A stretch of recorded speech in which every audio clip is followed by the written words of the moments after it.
being a parent during this sucks.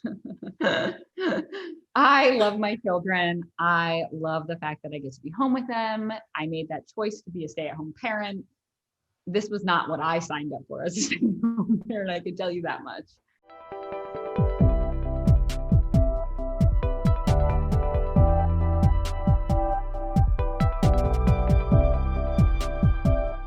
All right. Hi, everyone. Welcome to another episode of the One World Your Story podcast. This is your host, Jamie, and I am joined today by one of my favorite people in the whole world, my best friend, Beth Edgar, Beth Dufresne. I always do that. Like Elizabeth. Mm-hmm. What'd you say? I said, I think 8 years ago that we met. Oh, that you got married? Yeah, right. Well, I don't know. Some things die hard through me. Elizabeth Dufresne. I feel like I have to say your full name that way. Otherwise, in my head, it's Beth Edgar. I don't know. Okay. That's fair. But we're here today to talk about, well, a bunch of things, but the main topic is being a parent through the year 2020. There's been a lot this year. I would say just the pandemic, but we have had the largest civil rights movement in history. We've had the craziest election, I think, in our history, and a wild pandemic that we're living through, and a mother of 2 kids. So yeah, I'm like, where do we even begin? I think that where we begin is something I was going to ask you about anyway. Because, well, first of all, how old are your kids? Let's talk about that. Give us, and if there's anything else you want to say about your background and who you are, please go for it. Okay. Let's see. Well, first off, I have a 6-year-old daughter. Her name is May, and a almost 2-year-old son. I guess he's 22 months. Simon. And we are all together in quarantine, along with my husband and our dog, Tilly. I just like the tone and the way you say, we're all together in quarantine. Forever. It's gone on forever and ever. You basically stayed quarantined and been quarantined since, what, beginning of March or end of February, right? Beginning of March, first week of March. Okay, first week of March. And sorry, continue. So you got your dog, Tilly, which you got Tilly in quarantine, by the way. Yes. Weak moment. Weak moment. But actually, now that she's about 6 months old, she's turning into a really good dog. So we're glad we did that. It's kept things lively. Kind of mixed things up a little bit, which I think is what we were looking for. So totally. We've been pretty much in, I would say you would consider it pretty strict quarantine for, the whole time. We don't really go into stores. We just get things delivered. We did do a bubble with my niece and nephew and my brother and sister-in-law who had the exact same lifestyle as us. But since things have gotten a lot worse, in, recent weeks, we've kind of stopped that as well. So now it's just back to the 4 of us and the dog. Okay. Awesome. So you have May, 6-year-old, Simon, almost 2-year-old, and then your husband, Matt, that you've been married to for almost a decade, which is wild to think about. Together a lot longer than that. But yeah, I mean, you've been together. I think you've been together longer than you haven't been together in your life at this point, right? Not yet. I think we've been together 15 years now. 15 years? You were what, 17? Yeah. So not quite. You're right. Yeah, 17 and 15. 15 years. Yeah, you can do math. I'm not great at it, so that doesn't say much for you. Well, you need to prep for tutoring May for her, early math. So, hey, it's good that you know easy addition like that. Yay. Speaking of which, what's going on? So May, is she in kindergarten technically now? She's in first grade. She's in first grade. Whoa. I should know. Yeah, it's pretty wild. So she's like a summer birthday. So she's right on the cusp of, like first grade or kindergarten. Okay.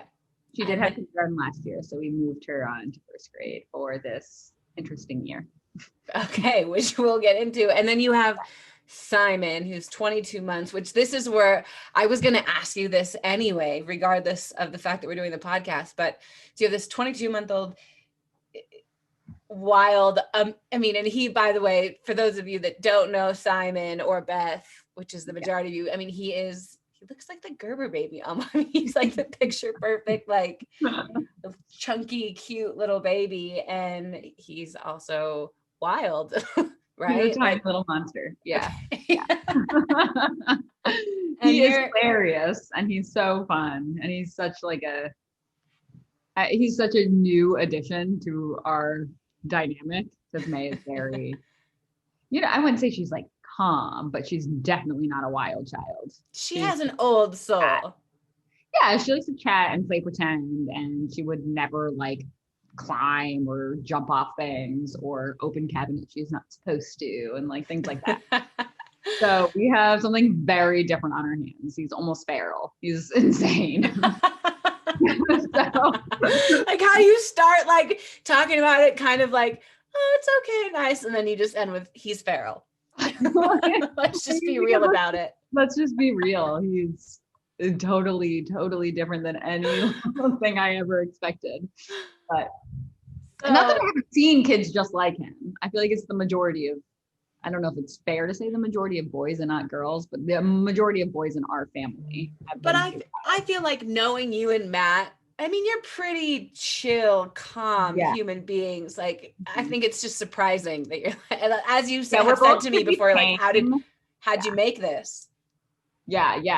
Because I think Matt was a lot like May as a kid. Not quite as chatty, but like shy, whatever. A little whiny. What he says. This is his own admission, not mine. But yeah, so Simon is totally different. But he's starting to talk and it's really fun. Totally. And I mean, I have a niece, as you know, but I don't know if everyone else knows. She's almost a year old. That's crazy. I know. That's crazy. Mm-hmm. I know. And I might get to see her before her birthday, which would make me so happy. And for her birthday. But anyway, that's a whole other story. Mm-hmm. The point of me bringing her up is that she is like the source of joy and light for all of our family. And I feel like, yes, you have that with May, but Simon, as you like experience all the changes in this baby, in so many ways, it can be the same thing. And I just want to talk about, before the source of light and joy, what you're doing right now is weaning him off of breastfeeding. Yes. Okay. How is that going? Because what was it? 2 days ago, we talked and you're like, okay, it's almost been 24 hours. This is a huge monument. Did you make it all the way through? How are you feeling? This is the second full day. So it's been 2.5 days. Congratulations. It's been a full day. I don't even know what I'm talking about. Yesterday was the first 24 hours and now we're on to today. It's only 11:20 in the morning. We have a lot more of this day to go. So weird time is, I'm like, wait, was that yesterday? But I don't know. 2 days ago, but anyway. I've had a whole full day of not nursing and it was really hard. It was hard. Feel like now you're in the clear kind of though? No, so he's doing all right. He's doing a lot better. We tried a little bit like a month ago to try and wean him down and he was not having it. Stomping his feet, having a huge toddler tantrum, crying forever. So now we're able to talk to him a little bit more and tell him that he can't have it. And, so it's going okay. But to be frank, it's not easy when we're all together all the time, only in the house. And he's just like used to his routine. And he's probably nursing for a huge 22-month-old. He's still probably nursing every couple of hours, which is insane. Well, I was going to ask. I mean, that's like newborn status. Well, and you were telling me that you were like, holy crap, like, look, because your breasts go towards what the baby needs, right? And he's a 30-pound boy. Is huge. So I was making a lot of At least he's healthy. He is. So so I am currently engorged, like I just brought a baby home and I'm trying to figure out how to nurse, and It's really beautiful. Well, the thing I was going to Veiniest ask and is, fluffiest boobs is I've ever this, seen. if there's one thing about Beth is that you don't sugarcoat things. Yeah. Okay. Well, You would think, oh, I have bigger boobs. It's pretty. No, it's not. It's it might not. be free with a shirt on top of it. I like those stickers. Yeah. um, is it different weaning your kid off of breastfeeding now during the pandemic in quarantine than Yeah. it was with May? And what's the difference? Again, totally different. I mean, I nursed her 2 years, 9 months. So she was a lot older. So, we were getting to the point where I was starting to think about like, okay, she's going to eventually have to go to preschool. Like this has to happen. And she was, not nursing this amount. So my physical body didn't have such a hard time stopping, if that makes sense. And she was super, super verbal from a very young age. So it was very easy to explain, like, all right, we have to be done, And so, and I would just take her out and distract her. We would just go to the playground. We would go to the library. We would have a play date. We would go see Granny and Grandpa. We would like do all these things to like distract from it. And now with none of that and a younger child, yeah, it's a lot harder. And he's younger, and if he was sleeping and more or less happy throughout the day instead of screaming at me to nurse and like not sleeping and waking up all night, then I probably wouldn't have weaned him. I don't think I would have seen a reason. But he's been waking up all night, and my body can't take much more of the nursing in the middle of the night for an almost 2-year-old.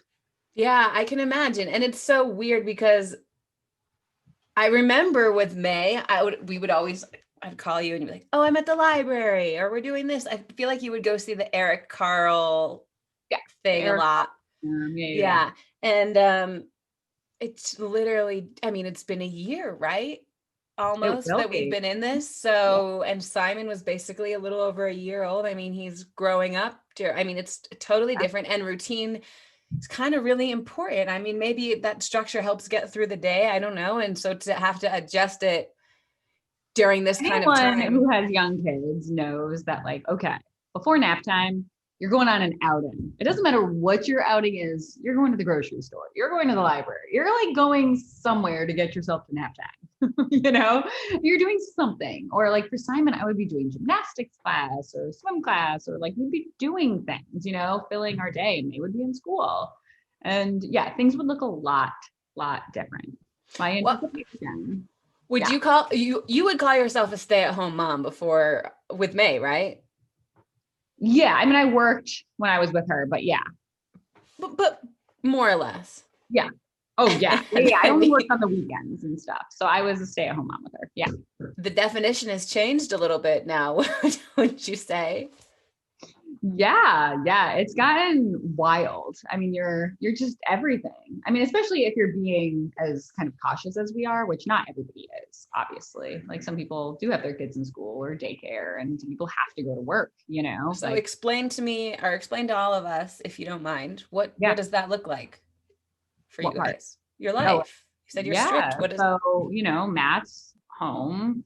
So he and his family own a book publishing company, and they have moved all of their staff remote, except for people that need to work in the warehouse, which, is they keep it to the minimum and everyone's spaced out. And luckily they haven't had to lay people off, and they've been able to keep functioning, but he's home 100% of the time. He never has to go into the office.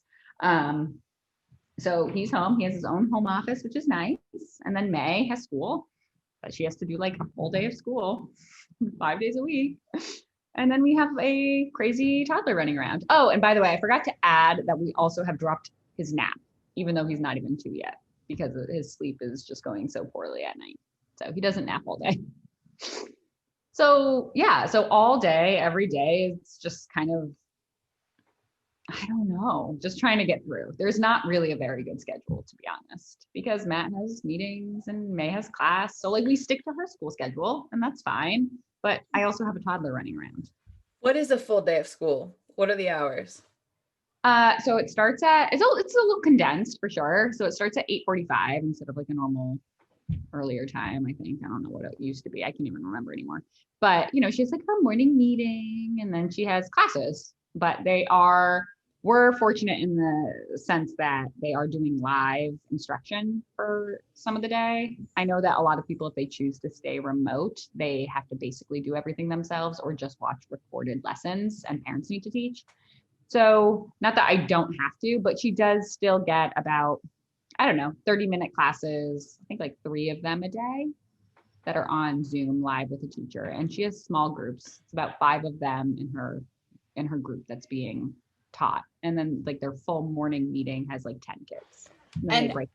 okay, you So have we're to like really fortunate, you're even for a public school. really fortunate. I mean, I Yeah. was, as you know, seeing this guy this summer into the Yeah. fall who had this 13-year-old, and that school, I mean, it was remote, but the only lessons that he got were those recorded videos. And you Mhm. had to somehow figure out how to find the right one. Imagine, and then if you needed communication, it was emailed to your team. I mean, Yeah. it's really challenging. It's Yeah. not easy. So yeah, you're really lucky to have Yeah. So that. She is to have she that is. kind of communication. Right. So she has like, you know, 3 30-minute classes, which obviously, what is that? That's an hour and a half. So that's not all of her school. Like she needs to be doing, so we need to be doing school with her, you know. Totally. Like, there's a lot of stuff that we have to do. So she has to be educated, you know, it's like that 30 minutes. And unfortunately, no matter how you slice it, like they can't help you really, like the kid really, unless Yeah. they're verbally showing that they don't understand something or asking a question, or you know, they're like, okay, show us the paper. And it's like, you know, upside down, backwards, and you can't really read the handwriting. So it's like, they don't know how much she's getting out of anything. I don't really think that makes It's sense. just like everyone's trying to make it work in the best way that they Yeah. can. We're all figuring it out. And I wonder, like, what are the long-term effects of this stuff? What somebody said this the other day, Beth. I don't know if you've thought about it, but Mhm. one, like Simon, right? Yeah. A year old. Now he's at the age where he's learning communication and Yeah. facial expressions and all this. He's getting it from you and Matt and May and what, TV screen Yeah. and like Yeah. FaceTime. That's So what he's doing right now. He's watching TV. you're This is not normally getting when those like Matt would be. human interactions. Mhm. What do you think about that as a parent? Do you talk Yeah. about it with other parents? What is that like for you all? So, you know, I don't know, to be honest with you. I don't know how negatively affected, like, I don't know how much this is going to impact him. I'm hoping not a ton. I think about the fact like he hasn't been into a grocery store, or like what is that sort of like high level of stimulation going to feel like for him, since he's not in crowds, he's not in Whoa, like I hadn't thought about yeah, so yeah, like that even a I group of really just thought people. about recently, because you know, we did have a short, I mean, wouldn't say it's a short period of time, but over the summer, you know, we had a couple months where he was able to be with cousins and aunt and uncle, and we, you know, they were in our house, like we were completely bubbling. And I felt like there was like lots of rowdiness and playing and fun and running outside. Like there was a lot of that. And I felt like that was really good for him. And luckily he gets that with his sister, which is like, thank God. Because I don't know what people are doing, single parents with toddlers, if they're not getting that social interaction with their kids. That's gonna be my niece this next year. Well, hopefully there will be a vaccine and that won't have to be the case. But sure, but yeah, okay. Anyway, You continue. know, but yeah, so I don't know. I think more about like crowds and bigger social things, you know, like how is he going to handle being in like a group of people or having this high level of noise? Or he doesn't seem like a kid that's going to be ultra sensitive to things. So I feel like we're lucky in that sense, but who the heck knows? Like, I really don't know. I worry a little bit more about my 6-year-old because she's I was very just about to social. say, like, or you said very social. I was going to say sensitive. To me, she's Yeah. always been more sensitive in the most beautiful. Yeah. She is one of the coolest kids and so Very smart, unique too. so She's a unique. unique kid. Yeah. I mean, what did you tell me she said the other day Oh God. in class? I mean, I think that what a wild thing to overhear your kids say. And it Yeah. launches us into a couple other things I want to talk about too. Yeah. So I think, you know, we're coming upon Thanksgiving. So people are talking about things that they're grateful for. And there was some visiting teacher in a Zoom session or whatever. And I'm not sure, they read her some sort of book or, and everyone went around and they talked about what they were thankful for, or grateful for. And I think I anticipated her saying like she's grateful for just like her family or her toys or who the heck knows. I don't know, something more simplistic. And gosh, I remember, what did she say? She said, I'm grateful for all of us in quarantine together, because I know it's really hard right now. I don't really remember. Do you remember what I said?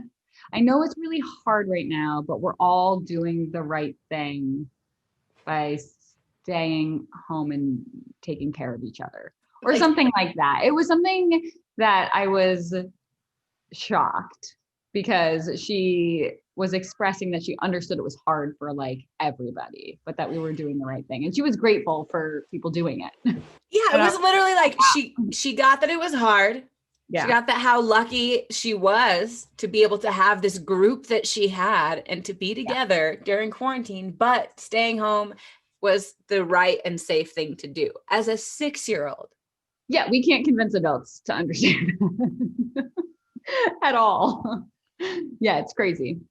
So talk to me about, what is it like having, I mean, she is at the age where she gets it, right? There's no, she knows why we're home. I mean, her biggest thing that she's sad about is obviously that she can't go to school. She wants to be able to go to school and see friends and the library. And other than that, she wants to be able to go to Barnes and Noble. She loves like, that's her favorite things to do. Like, that's life for her. I remember though, so for anyone that's listening that doesn't know, I have a business where we do one-on-one interviews to capture a particular moment of time, right? So I did this with May, and to remember what it was like as the 6-year-old self when she's 20 years old. It's going to be wild to look back at. And I remember one of the things that she said when we were talking, she was just like, I just feel like this is going to go on forever.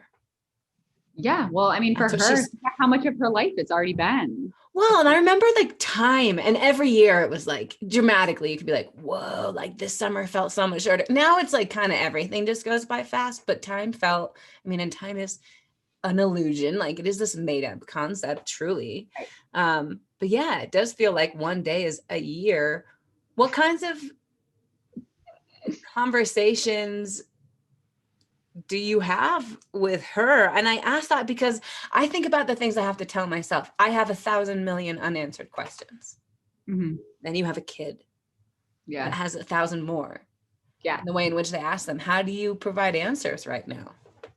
I mean, again, I think that because we're just all home and we're also able to be so emotionally available to her all the time, and we play a lot, and we've kind of created this little magical bubble land for her that I feel like she's not overly traumatized by this situation, to put it bluntly. And she's like, she gets to play with mom and dad, and her dad is like the funnest person, he like he'll just get to it and just play for a solid, hour and a half in the middle of the day or whatever, even if he has work. Like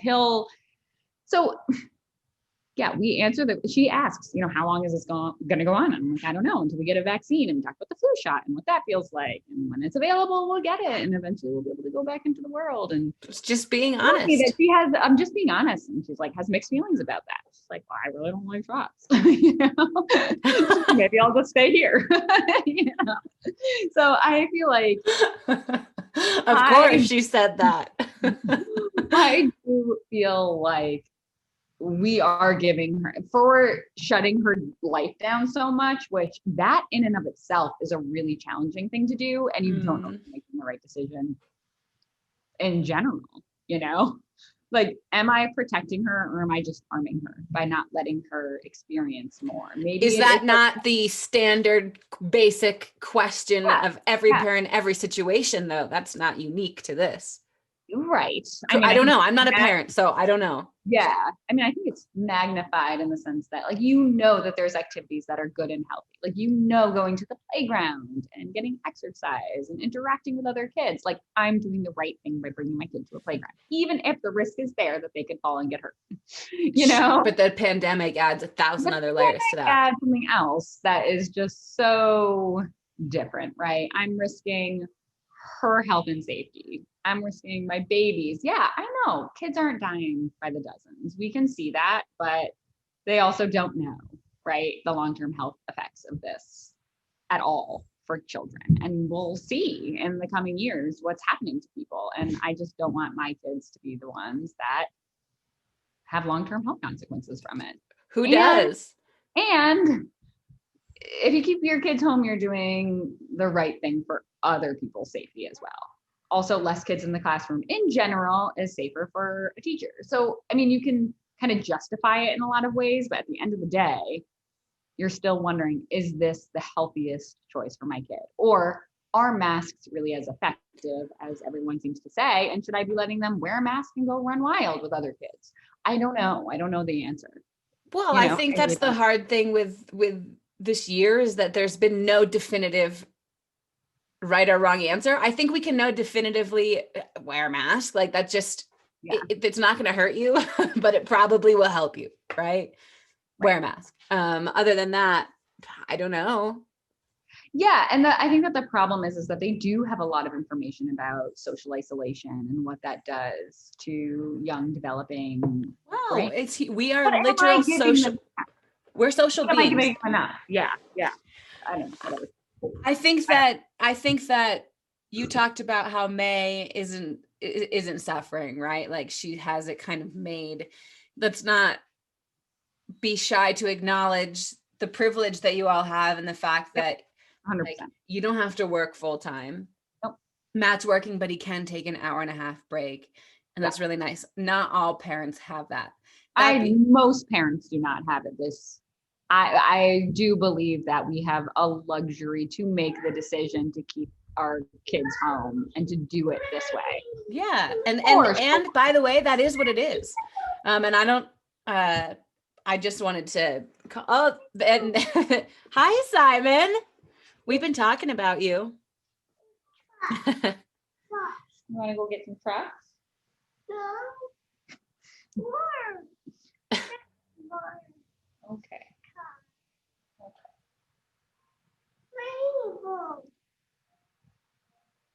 Has he ever gotten a haircut, Beth? No. It's so funny because I feel like May had so much more hair too. No, she did not. Really? Yeah. Hi, Simon. For anyone who is listening and not watching this, we have a cute little boy sitting here on her lap.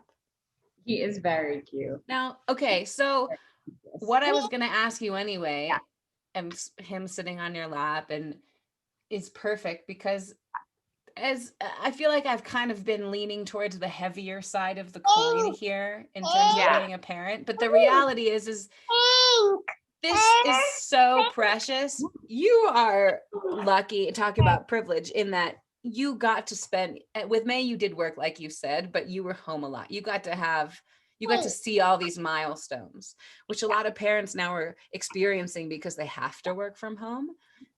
But now Matt's getting them. You get to experience them together. Like, talk to me about some of the awesome parts about being a parent during this. I think you just kind of summed it up. I think those are the best parts about it. Like, you're seeing everything. You're watching it all. You're experiencing it all.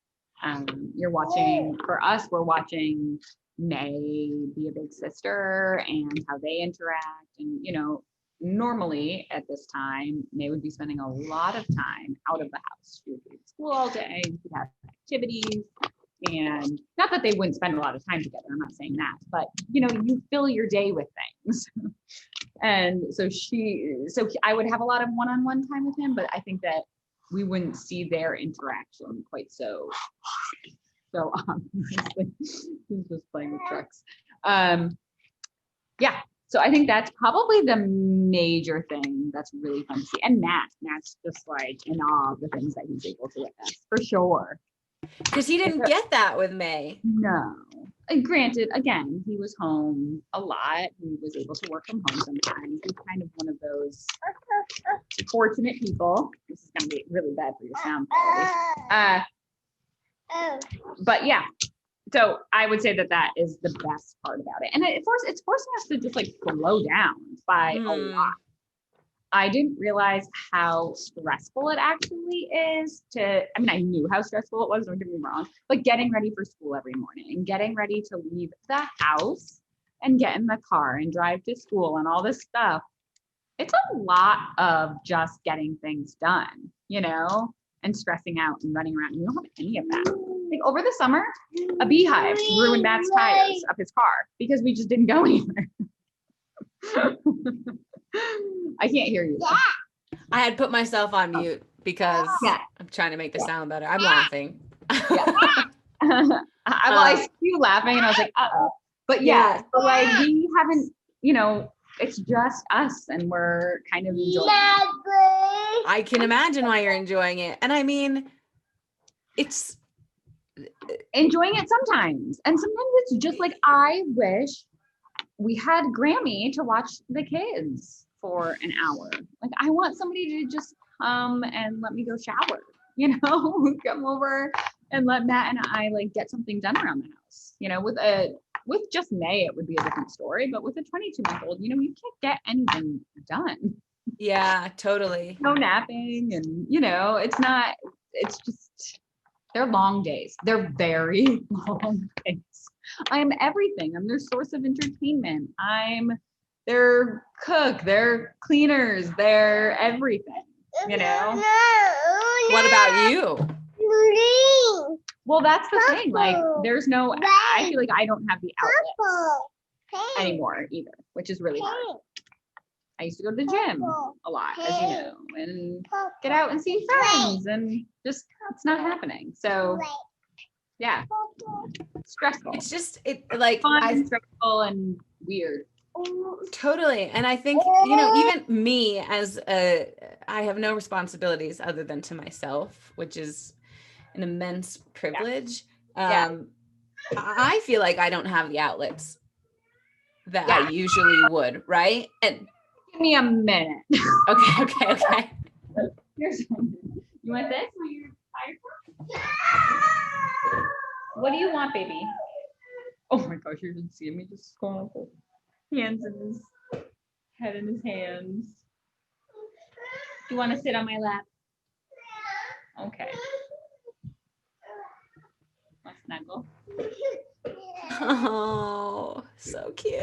I know you're like, oh, come on, just give me some time. And I'm sitting here like, oh, so cute. Okay. He wants to snuggle with his cars. They're like his babies. That is the other thing I've noticed. Noticed? Yeah. But he is a boy. Or I don't know. Maybe I shouldn't say that. He is into things that I don't like. He's a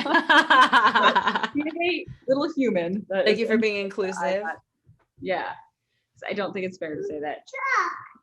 I don't know. Boys only like trucks. I just have no interest in trucks. So I have a question for you that might be, I don't know, a hard question, but I feel like I can ask you it. If you knew that this was all going to happen this year and like looking at the future, would you do it again? Would I have him? Sure. Yeah, because I guess you already had May, huh? Gosh, it's such a hard question because now that I can see a future where maybe there's a vaccine and things are different. Okay. I would. Yeah, you would. Are you going to take are you going to give the vaccine to your kids? Are you going to take the vaccine? What do you think? Yeah, I will. I mean, I'm not going to be one of the first people to get it. So I guess I'll see the efficacy of it, and what the side effects are. I'm not going to be first in mind. I'm not working as a healthcare worker right now. I'm not elderly. That's something that we haven't said once. I mean, Beth, you are a nurse practitioner, no? Registered nurse, not a nurse. Really? I thought you went all the way to NP. So I did not. I graduated early because I did the 5-year program. And so I graduated with, so I stopped and decided I did not want to be a prescriber. Got it. Okay. But so as a nurse, it's really hard because I told you that I'm the last one that I feel like I have the last podcast that I feel like I have a sense of responsibility. Yeah. I don't know if this is going to go. Should we try this another time? It's okay. Oh, you think he's just not going to stop right now? I don't think he's going to stop and be chill. Do you want something to eat, sweetie? Can I get you a little snack and some water? What do you think? You want a little snack? It's like, actually, that sounds nice. Do you want to see what that was? What do you think? Okay, go check. What that was. We'll see what that noise. Go. Want to go over there? Go see. See how long this lasts. Ooh, what were we talking about? Yeah, what were we just talking about? Oh, you were saying as a nurse, it's really hard because we were talking about the vaccine and everything. There is a sense of responsibility that I should get back into the working force and, help out. And I feel like actually, I'm like, should we even go down that route? Because you had. That was really, we think you had COVID. Right. Like there's no reason as to why that wouldn't have been, except for the fact that no test ever showed up that you had it. Yeah. Mm-hmm. Mm-hmm. And we're going to the second round. I haven't even thought about that, Beth. They are calling for volunteers. And so what are you thinking? And as a parent, there's layers there. So there's a lot of layers there, and I wrestle with it. But at the end of the day, I want to be selfish and keep my family safe. And I also feel like I have a whole life ahead of me to help people and get back into the working force. And I can't do that if I'm dead. So I don't know. I don't feel like they're protecting their healthcare workers. I know that's blunt, but there was some staggering statistic that more nurses have died with COVID than what, World War I, World War II? I don't know. But I haven't heard that or read that. I will have to look it up. I'll be wrong if I say it. I don't want to, but it's been just so many. And after getting so sick at the beginning of all of this, I am hesitant to get back in there and work.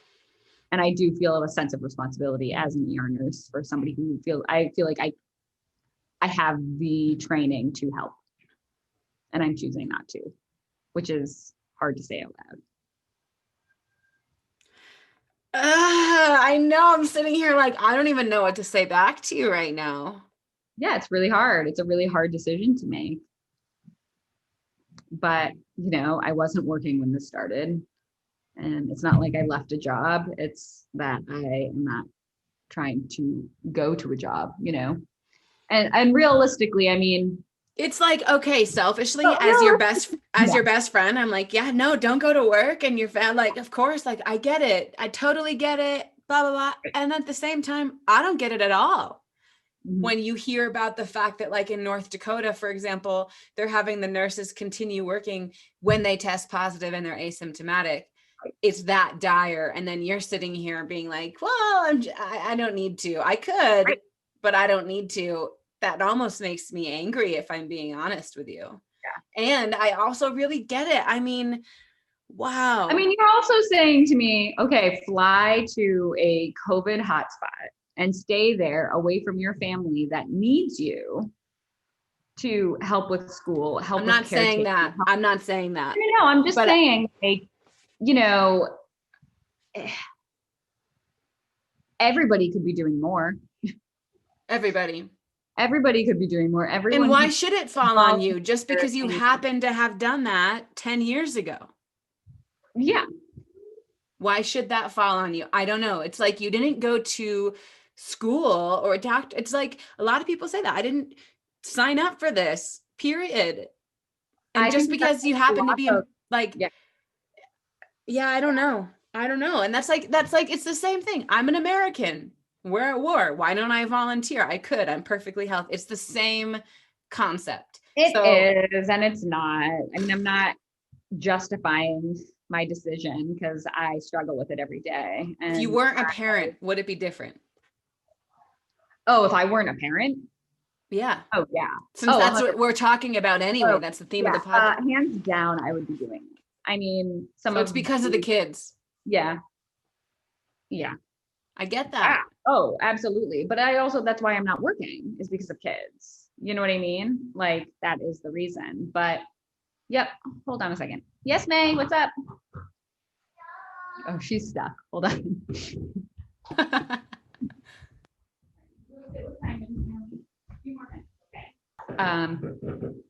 Yeah, so it's 100% because what was she stuck? The gate was stuck. Hard to open it from coming down the stairs. Yeah, I get it. Yeah. I don't want them. I mean, yeah.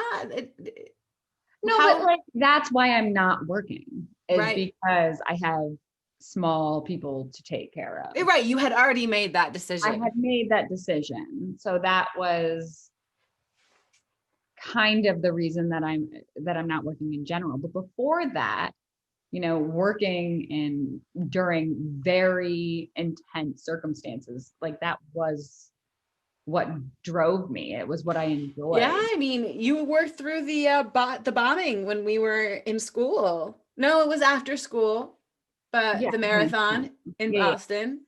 And like, yeah, and I never was fearful of. I mean, there was like MERS was going around.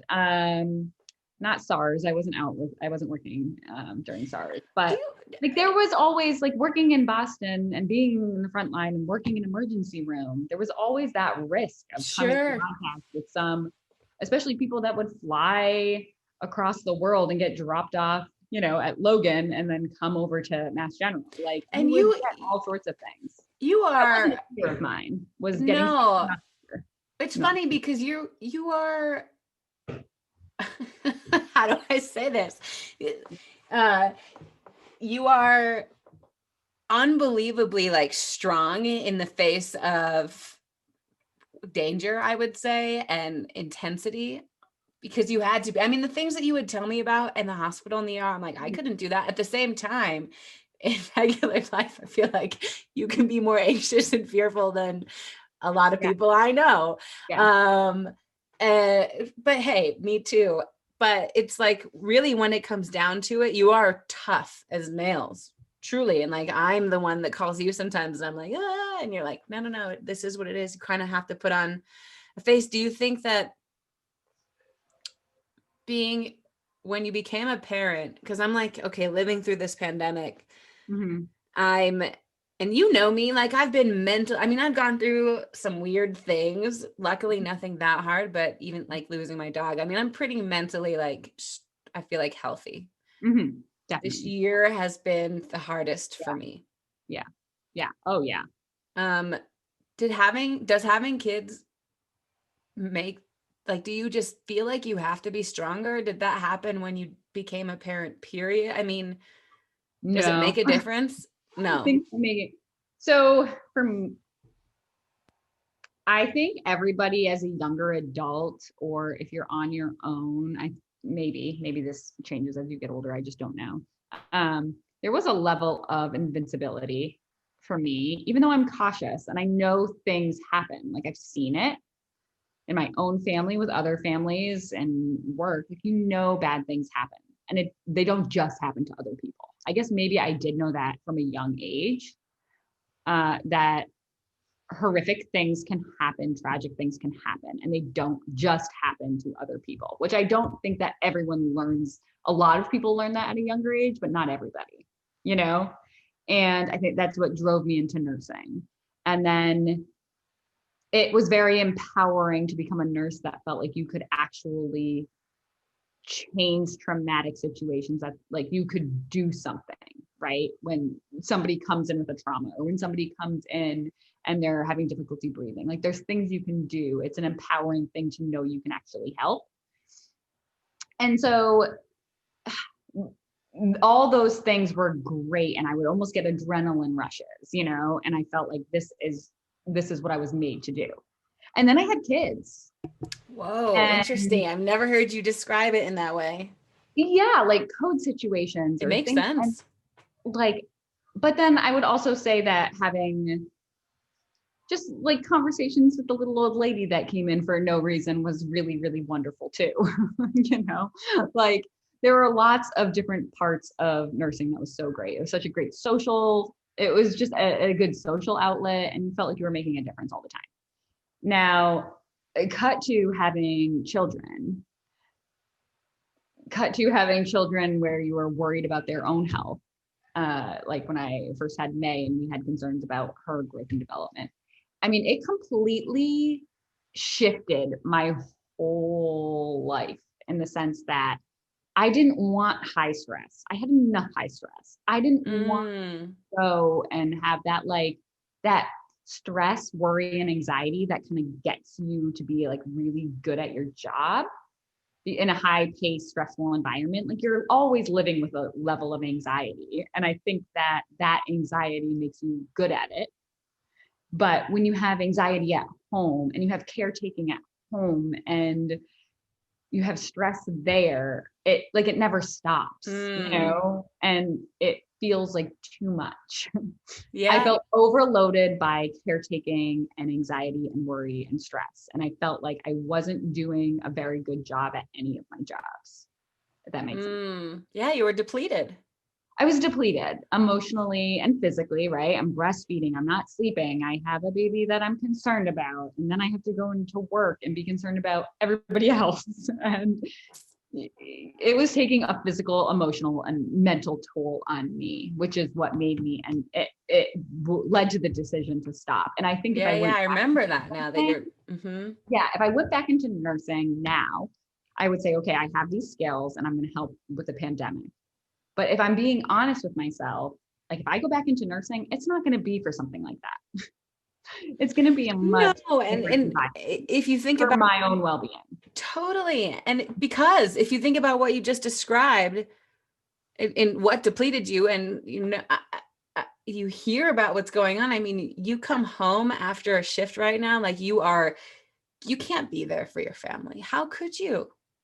Yeah. You would have just given everything on that shit. So, and then to come home and worry that you're making your family sick. Yeah. I feel for these people immensely. And it does make me have I feel very guilty that I'm home and not making the choice to work. But, I don't know. I feel like if the focus had been on protecting healthcare workers, and if that was the number one focus in our country right now, that I don't think people would be dying like this. I don't think nurses and doctors would be getting sick at the rate that they are. And mind you, let's not open Pandora's box. You and I, nurses are getting sick a lot more than doctors because nurses spend a lot more time at the bedside. They do. I mean, listen, I'm not saying that because I'm not on the same side of the coin. Come on, you know where I lie. I'm just saying, it's a whole other thing to discuss. And holy moly. Yeah. Back to parenting. Yeah. Being a parent during this sucks. I love my children. I love the fact that I get to be home with them. I made that choice to be a stay-at-home parent. This was not what I signed up for as a stay-at-home parent. I can tell you that much. I did not sign up for this. What about, no, you did. I mean, 24/7 is really what you're talking about signing up for. I don't think anybody signs up for that. No, but a lot of people are doing this with a full-time job, two parents with both full-time jobs, and then no option to send their kids to school or daycare right now. And we're going to see what happens when we go into winter, because thank God, in the summer we could go outside. Yeah. We're going to see, We know. It's overwhelming. It's overwhelming to think about. So I'm going to ask a little bit lighthearted, I think a little bit lighthearted of a question. Mm-hmm. I just want to ask about education really quickly, and then we're going to wrap it up. May's doing first grade online right now. Yeah. She finished kindergarten year online. Mm-hmm. Simon's learning basically everything from you, Matt, and his sister, and the screens that he's watching. Yep.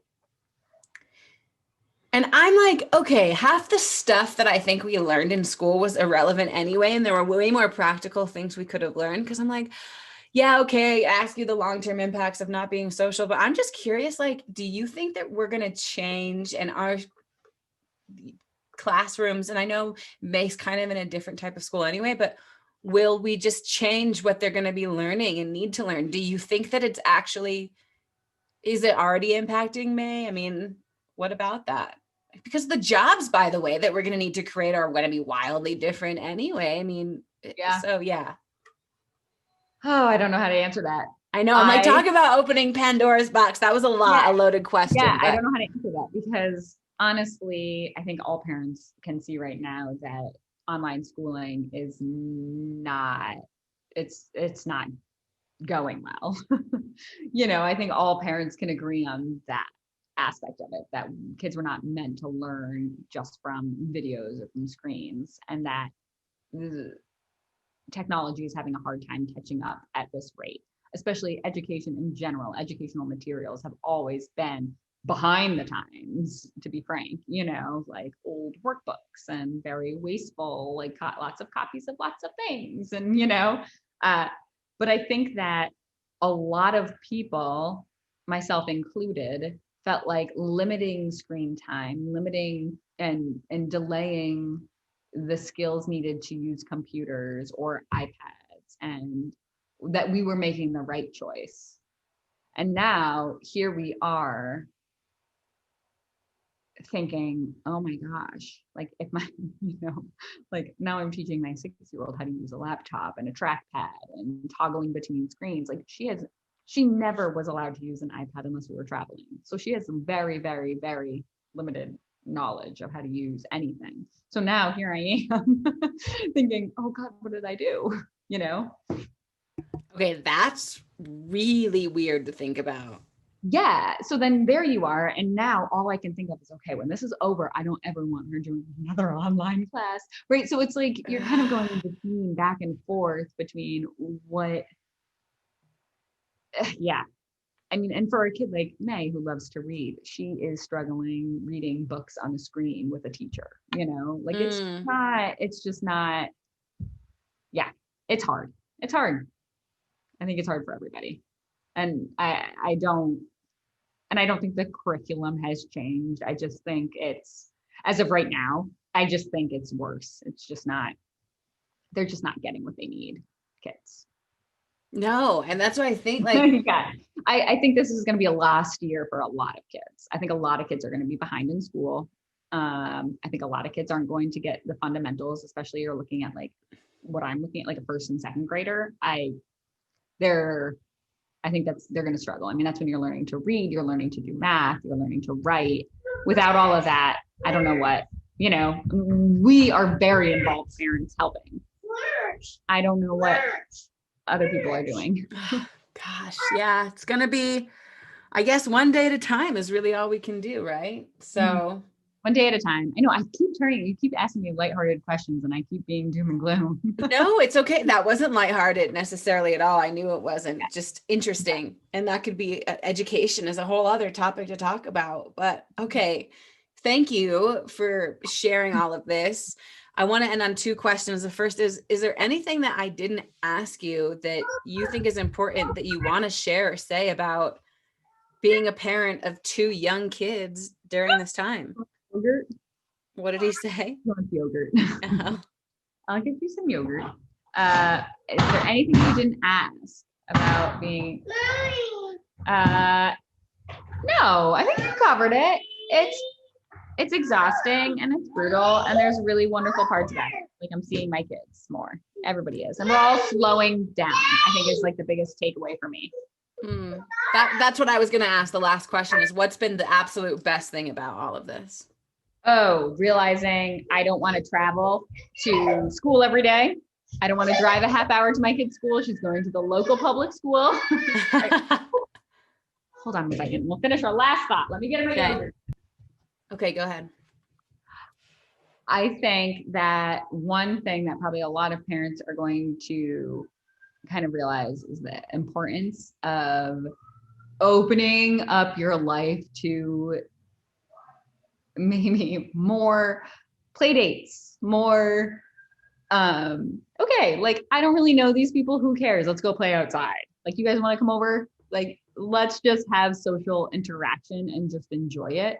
I think is kind of like being less choosy. I think sounds weird, but like less choosy about the things that we do and more just doing convenient social things. Like, let's hang out around the neighborhood with the neighborhood kids, and let's go to the neighborhood school, and I'm not join the rat race, if that makes sense. For me, it sounds like the I don't know, external meaning of like what seemed important has changed, and now it's just like it's so much simpler. Yeah, but I want to be able to enjoy like the really simple things, like enjoying having people over and enjoying having picnics with kids and letting everybody. Do you think that happened or is going to happen? I'm hoping, like, that's what I'm looking forward to. That's what you're looking forward to. Okay. That's what I'm looking forward to. And I'm really hoping that that's what is going to happen. And it doesn't, I think it will take a while for people to really want to like join every class and get back. I don't know how to describe it. Like, are you really going to want to go to crowded environments for a while? Like, even with a vaccine? I don't know. Your face. No one can see it. The YMCA, I'm like, I run all over mats with kids, and I don't know. I don't know either. I really miss just hanging out with people, and I think that that is probably what most people would say that are parents to young people, to young kids. Hey, Queen. Wanna say hi?